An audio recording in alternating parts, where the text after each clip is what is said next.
আসসালামু আলাইকুম সম্মানিত প্রিয় দর্শক শ্রোতাবৃন্দ, সবাইকে স্বাগতম।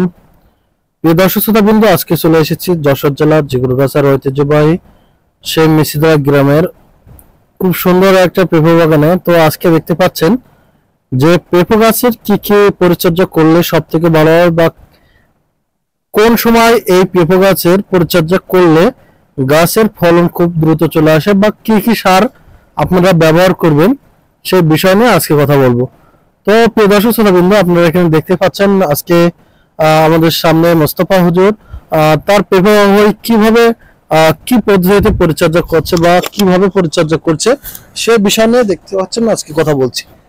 তো দর্শক শ্রোতাবৃন্দ, আপনারা সঠিক পদ্ধতিতে পেঁপে চাষ করার জন্য যেই কাজগুলো আপনাদেরকে করতে হবে, তো পেঁপে গাছের দেখতে হবে যে আগে পেঁপে গাছ কতটুক দূরত্ব ভাবে লাগাতে হবে, কতটুকু দূরত্ব হিসেবে লাগানোর পরে পেঁপে গাছের বয়স যখন 3 মাস 3.5 মাস বয়স হবে সেই সময় পেঁপে গাছের কি কি পরিচর্যা করতে হবে বা কখন কোন সময় সার দিলে গাছে কিন্তু দ্রুত ফলন চলে আসবে। তো প্রিয় দর্শক শ্রোতা, দেখতে পাচ্ছেন এই যে পেঁপে গাছগুলো 3-3.5 মাসের মধ্যে কিন্তু প্রতিটা গাছে কিন্তু ফুল চলে এসেছে আর পেঁপে কিন্তু চলে এসেছে। তো এখন আপনারা কি করবেন, যখনই আপনার আগাছাগুলো থাকবে ভুঁইয়ের ভিতরে ঘাসগুলো প্রথম স্টেপে, সে আগাছা ঘাসগুলো আপনাদেরকে সুন্দর করে পরিষ্কার করে ভুঁইটা চকচকে করে রাখতে হবে। কোনো রকম ভাবে গাছের নিচে বা কোনো জায়গায় কিন্তু ঘাস হতে দেওয়া যাবে না। সেই সময় আপনারা সুন্দর করে ভুঁইটা পাশে দেহক নিলেন, দেহক সুন্দর করে পরিষ্কার করে রাখবেন। তারপর আপনাদেরকে যে কাজটা করতে হবে, পেঁপে গাছে যখন 1.5 মাস 1 মাস 1.5 মাস যখন বয়স হবে সেই সময়টা আপনারা যে সারটা ব্যবহার করবেন সেই সারটা হচ্ছে আপনারা টিএসপি, ইউরিয়া, কিছু সংখ্যক পটাশ, তারপরে এমওপি সার, এইগুলো আংশিকভাবে আপনারা ব্যবহার করবেন। দেওয়ার পরে কিন্তু আপনাদেরকে লক্ষ্য রাখতে হবে যে যখন সার দেওয়ার পরে গাছগুলো যখন সতেজতা বা গাছের ফল চলে আসবে সেই সময় কিন্তু এই সারগুলো দিলে সব থেকে ভালো হবে। বা গাছের যদি গ্রোথ বাধা আছে, গাছ হলো অনেক ছোট ছোট বা গাছের তেমন একটা ভালো জোর দিচ্ছে না, সেই সময় কিন্তু আপনারা টিএসপি, ইউরিয়া এই সারগুলো আপনারা ব্যবহার করতে পারেন।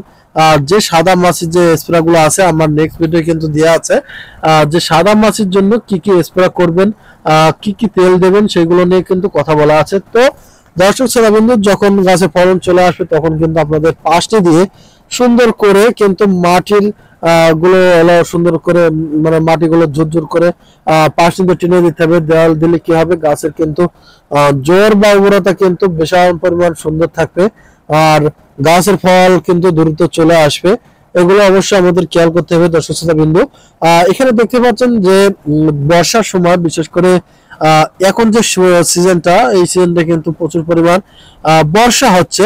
এই বর্ষা যখন হবে তখন আপনারা কি কাজ করবেন, কিভাবে আপনারা এই সুন্দর করে ভুঁইটা পরিষ্কার করে রাখবেন, পরিষ্কার করে রেখে আপনাদের গাছের গোড়াগুলো সুন্দর করে সচেতনভাবে ঝুরঝুরে করে মাটিগুলো সুন্দর করে দিয়ে মাটি একদম দুই সাইডে পেঁপে গাছের দুই সাইডে উঠে দিয়ে একটু উঁচু করে নিচে যে মাঝখানে দেখতে পাচ্ছেন যখন পানি হয় তখন এই পানিটা নিষ্কাশনের জন্য তো অবশ্যই আপনাদের জায়গা কিন্তু রাখতে হবে, তা না হলে কিন্তু গাছগুলো মরে যাওয়ার সম্ভাবনা সব থেকে বেশি হবে। বা গাছের গোড়া যদি পানি বাঁধে তখন কিন্তু গাছের শিকড় পচে যাওয়ার সম্ভাবনা বেশি থাকে। তো দর্শক শ্রোতাবৃন্দ, সঠিক পদ্ধতিতে যদি চাষ করা যায় পেঁপে গাছে তাহলে কিন্তু অধিক আপনারা লাভ করতে পারবেন। তো কি কি সার দিতে হবে, কি কি স্প্রে করতে হবে, এমআরওয়ানি ইন্ডিয়ান ব্লকের সব ভিডিও কিন্তু আপনারা ফেসবুক পেজ কোন বা ইউটিউব চ্যানেল কোন সবকিছু কিন্তু আপনারা পাবেন। তো দর্শক শ্রোতা, আপনারা দেখাবো যে কি পদ্ধতিতে আমরা এই সুন্দর করে এই পিলিগুলো টানা হয়েছে কোদাল দিয়ে দুই সাইড দিয়ে পাশ দিয়ে কিন্তু মাটি উঠে দেওয়ার পরে কিন্তু হালকা হালকা করে মাটি হালকা একটু নিচে দেওয়ার পরে আপনার যে কাজগুলো করবেন সেগুলো অবশ্যই আপনাদেরকে লক্ষ্য রাখতে হবে বা খেয়াল করতে হবে।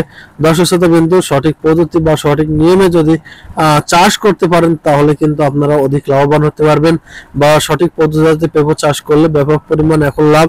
ব্যবসা কিন্তু যদি সঠিকভাবে করতে হয় তাহলে কিন্তু পেঁপে গাছের এইভাবে পরিচর্যা করলে বা এরকম সুন্দর করে ভুঁই যদি রাখা হয় তাহলে কিন্তু ভুঁইগুলো খুবই সুন্দর হবে বা রাখতেও কিন্তু খুব সুন্দর হবে। তো দর্শক শ্রোতাবৃন্দ, দেখেন যে প্রতিটা পেঁপে গাছ লাইন বাই লাইন খুবই সুন্দর পরিবার হিসেবে কিন্তু রয়েছে। যদি আপনারা সঠিকভাবে চাষ করতে চান বা চাষ করে অধিক লাভবান হতে চান তাহলে কিন্তু আমার টিপসগুলো ফলো করবেন। বা কি কি করতে হবে, প্রথম স্টেপে আপনাদেরকে আমি বলেছি যে পেঁপো গাছগুলোর খুব সুন্দর করে মাটিগুলো কোনো রকম ঘাস হতে দেওয়া যাবে না। প্লাস আপনাদেরকে কোন সময় কি সার দিতে হবে সেটাও কিন্তু বলে দিয়েছি। টিএসপি, ইউরিয়া, আপনারা যদি পটাশ বা দেখা যাচ্ছে যে কিছু এমওপি সার এগুলো যদি আপনারা ব্যবহার করেন তাহলে কিন্তু যথেষ্ট। কারণ পেঁপো গাছে আহামরি সার কিন্তু দিলে কোনো দিতে হবে এরকম কোনো কিছু না। তো অর্থাৎ আপনারা যে কাজটা করতে পারেন সেটা হচ্ছে আপনারা জৈব সারটা যদি ব্যবহার করেন তাহলে কিন্তু গাছের কোনো ক্ষতি নেই। তো প্রিয় দর্শক শ্রোতা, আপনাদেরকে এটাও খেয়াল রাখতে হবে যে গাছে যদি কোনো সময় মাকড় বা কোনো রকম আক্রমণ করে তাহলে আপনারা এই বিষয়ে আপনারা এই ব্যবহার করলে সব থেকে ভালো হবে।